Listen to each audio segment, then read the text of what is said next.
कि आप डेमोक्रेसी को इसी तरह से खत्म करेंगे। मेन स्ट्रीम पॉलिटिकल पार्टी के लीडरों को आप जिस तरह से आप हाउस अरेस्ट करना चाहते हैं, हाउस अरेस्ट करके आप लीडर को जाने से रोक सकते हैं, लेकिन जो लोगों के दिल में जिस लीडर की छाप है आप उसको हाउस अरेस्ट से नहीं रोक सकते। भाई आपने अगर इतना सब कुछ ठीक किया है, और मैं कल बीजेपी के बहुत सारे लीडरों की प्रेस में हम बयान भी सुन रहे हैं, वो कहते हैं जम्मू कश्मीर के हालात बिल्कुल नॉर्मल हो गए हैं। भाई जम्मू कश्मीर के अगर हालात नॉर्मल हो चुके हैं तो ये टारगेट किलिंग क्यों बंद नहीं हो रही? इसके लिए जिम्मेवार कौन है? और दूसरी बात जो अहम बात है, भाई डेमोक्रेसी का ये बात करते हैं, लेकिन आज डेमोक्रेसी नाम की चीज जम्मू कश्मीर में नहीं रह गई। यहाँ ब्यूरोक्रेसी का राज है, यहाँ गुंडा तंत्र का राज है।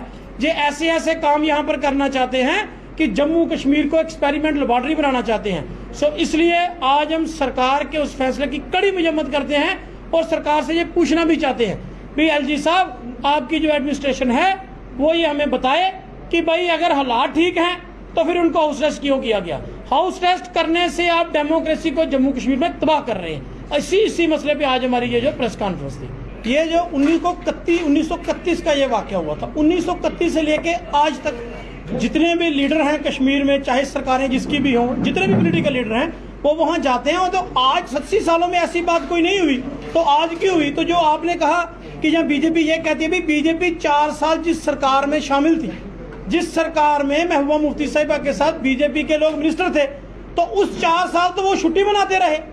उन 4 सालों में उनको याद नहीं आया कि आज अगर ये कहते हैं ये बात है कि भाई वो देश के खिलाफ बात थी। पहली बात तो ये है कि वो 1931 का वाकया है।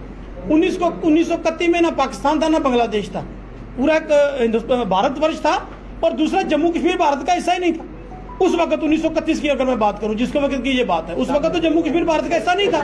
तो ये चीजें जो है ये सरकार, मैं पूछना चाहता हूं, मैं सरकार से पूछना चाहता हूं कि जे अगर इस तरीके से, मैं बीजेपी से पूछना चाहता हूं क्योंकि बीजेपी की एडमिनिस्ट्रेशन है ना, अगर आपको लगता है कि महबूबा मुफ्ती के जाने से वहां कोई प्रॉब्लम थी, भाई 4 साल आप जिस सरकार में शामिल रहे, तो उस वक्त तो हम शहीदी दिवस मनाते थे, उसकी छुट्टी भी होती थी। तब भारतीय जनता पार्टी के किसी लीडर ने क्यों नहीं कहा?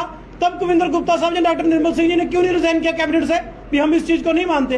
ये दो लोगों को मैं कहता हूं वर्गलाने की एक सिलसिलाकार है। जो चीज 80 साल में हुई कल कैसे हो जाती? सो बाकी मैं ये कहना चाहता हूं कि ये इनका एक एजेंडा है, बंटवारे वाला एजेंडा। उसमें बीजेपी कामयाब, देखिए कर्नाटका में नहीं हो पाई, पूरे देश में नहीं हो पा रही, अब जम्मू कश्मीर में वो कामयाब तो नहीं हो पाएंगे, लेकिन जम्मू कश्मीर में वो डेमोक्रेसी का कत्ल कर रहे हैं। हम डेमोक्रेसी बचाने की बात कर रहे हैं। एक और सवाल सर पूछना चाहूंगा।